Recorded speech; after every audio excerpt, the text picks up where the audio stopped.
E aí galera, tudo certinho? Começando o nosso Revendo Conceito semanal. Nesse vídeo quero rever todo o assunto que a gente viu na nossa semana de aula, tá? Nessa semana em específico a gente estudou aí a aula 3 do capítulo 6, que são os movimentos circulares. Mais precisamente, a gente estudou o tipo do movimento circular uniforme, perfeito? A gente definiu as três principais grandezas do nosso estudo aí do movimento circular, que foram aceleração centrípeta, velocidade linear e velocidade angular. A gente falou muito desses três carinhas, certo? E logo em sequência a gente falou da força centrípeta, perfeito? Quero revisar rapidamente com vocês de forma bem prática e eficiente aqui tudo que foi visto, perfeito? Primeiro a gente ensinou, a gente iniciou, né?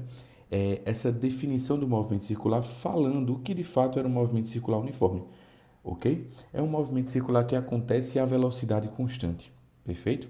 A gente tem um corpinho, imagine esse corpinho aqui girando, certo? Quando ele gira em torno de um ponto fixo central, ele vai ter um certo deslocamento angular, perfeito? E a gente sabe que a rapidez com que ele faz essa rotação, a gente chama de velocidade angular, que a gente representa por esse ômega daqui. E a gente também tem a velocidade linear, que a gente chama também de velocidade tangencial ou velocidade de escape, ou simplesmente velocidade, que seria a velocidade com que, se essa bolinha conseguisse escapar do movimento circular, seria a velocidade que ela sairia tangente ao movimento, tá? Então, essa velocidade linear, percebe comigo, tá? Essa velocidade aqui é o que, se ele escapasse, ele sairia com essa velocidade linear, perfeito? E a rapidez com que ele anda, certo? Que ele faz essa variação de ângulo em função do tempo, é a velocidade angular dele, perfeito? Lembrando que essas duas velocidades, ambas possuem um módulo constante. O seu valor é constante, seu valor não muda, tá? É o conceito do movimento circular uniforme.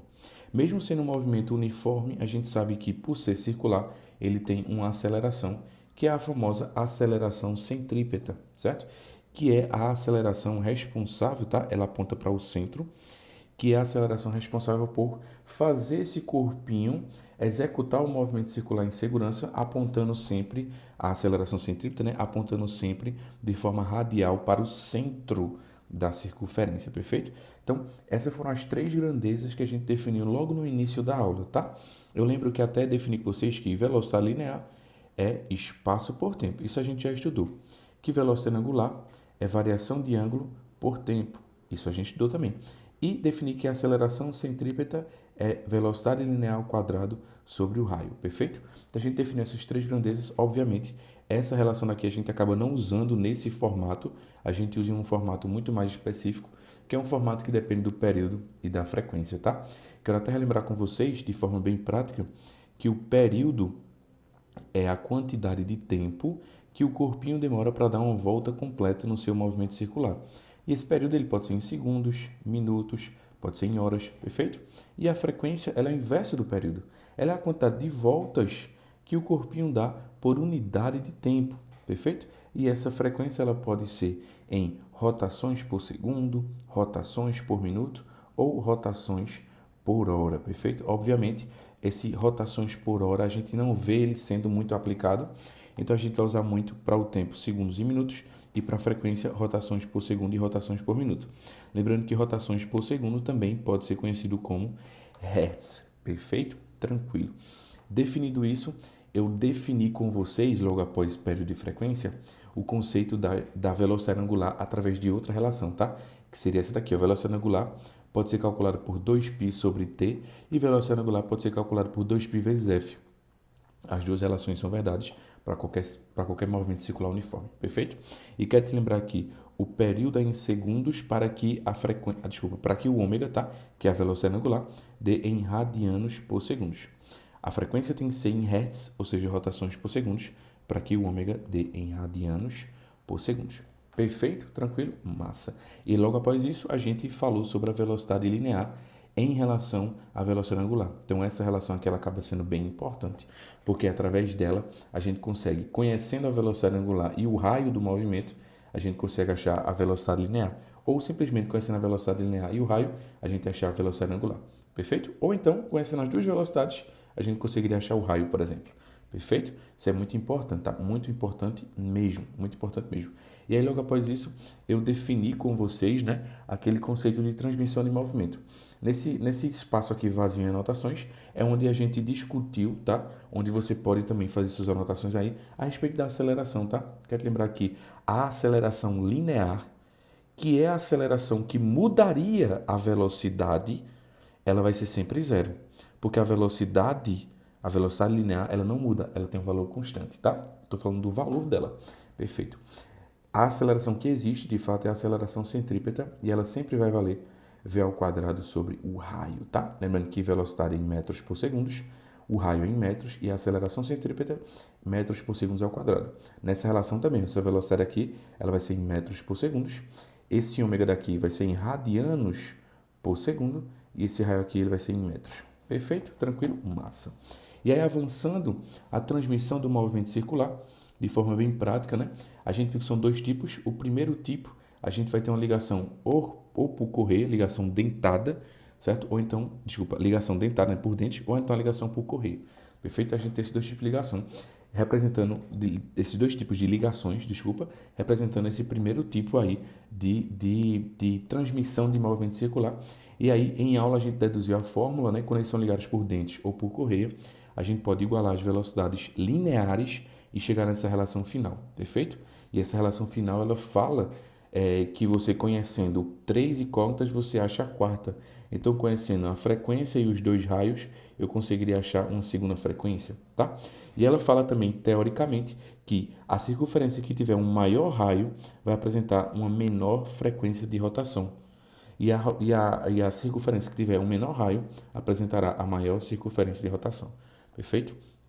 O segundo tipo de ligação é um tipo de ligação mais fácil, é quando a gente tem duas circunferências ou duas polias ligadas por um mesmo eixo. Quando elas são ligadas por um mesmo eixo, a relação verdadeira é essa daqui, ó. A velocidade angular das duas, as velocidades, né, são iguais, provocando que a frequência das duas são iguais, ou seja, a quantidade de giros que uma dá, a outra também dá. De forma análoga, a gente também tem que, como as velocidades angulares são iguais, e substituindo dentro de velocidade angular v sobre o raio, certo? Porque lembra que v é ômega vezes o raio. Se eu passar o raio dividindo, eu chego nessa relação aqui, tá? Então, substituindo no lugar de ômega v sobre o raio, eu consigo chegar na relação em que v1 sobre o raio 1 é igual a v2 sobre raio 2, certo? Isso aqui acaba sendo bem importante mesmo, porque a gente tem a ideia de que a circunferência que tiver maior raio, ela vai ter a maior velocidade linear. As velocidades angulares são as mesmas, tá? Ou seja, a velocidade de giro é a mesma, mas a velocidade linear, aquela velocidade com que, se eu partisse o movimento, ela sairia tangente, é muito maior para quem tem um raio maior. Perfeito? Tranquilo. Lógico, isso daqui acaba sendo um pouco uma exceção, tá? Não é tão cobrado nos vestibulares assim, acaba sendo um pouco uma exceção, mas é importante a gente dominar isso. Perfeito? Tranquilo. Avançando nisso, eu queria falar da força centrípeta, tá? Que é a força resultante do movimento circular. A força centrípeta, de fato, sendo bem criterioso, a força centrípeta, ela é a resultante centrípeta. Ela não é que a força centrípeta é uma força que atua e que existe, não. Ela é um resultado das forças que atuam no sistema, certo? Então, a força centrípeta, se ele perguntar para você, a força centrípeta, ela é a resultante circular que apontaria para o centro. Mas não é correto a gente desenhar a força centrípeta atuando, porque ela de fato não atua. É o conjunto das forças que dão um resultado, e aí o resultado delas a gente caracteriza como se fosse a força resultante centrípeta. Perfeito? E aí, para calcular a força centrípeta é bem fácil. É mv ao quadrado sobre o raio. M é a massa em quilos, v é a velocidade linear do corpo em metros por segundo e R é o raio do movimento em metros. Perfeito? Então, pediu a força centrípeta. Se ele te der todos esses dados aqui, aplica a fórmula, não perde teu tempo, tá? Porém, entretanto, a gente consegue fazer algumas aplicações da força centrípeta, lembrando que força centrípeta é justamente o conceito da força que aponta para o centro menos a força que aponta para fora. Se eu conhecer as duas forças, a que aponta para o centro e a que aponta para fora, quando eu subtrair as duas, eu vou originar o resultado da força centrípeta. Mas, obviamente, para aplicar isso, a gente tem que dominar os casos.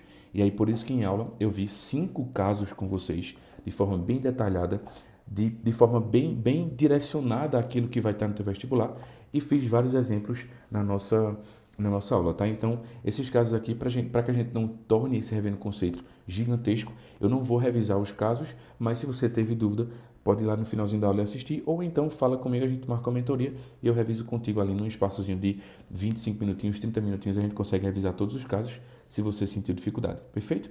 Então é isso, galera. Isso foi a nosso estudo geral, tá?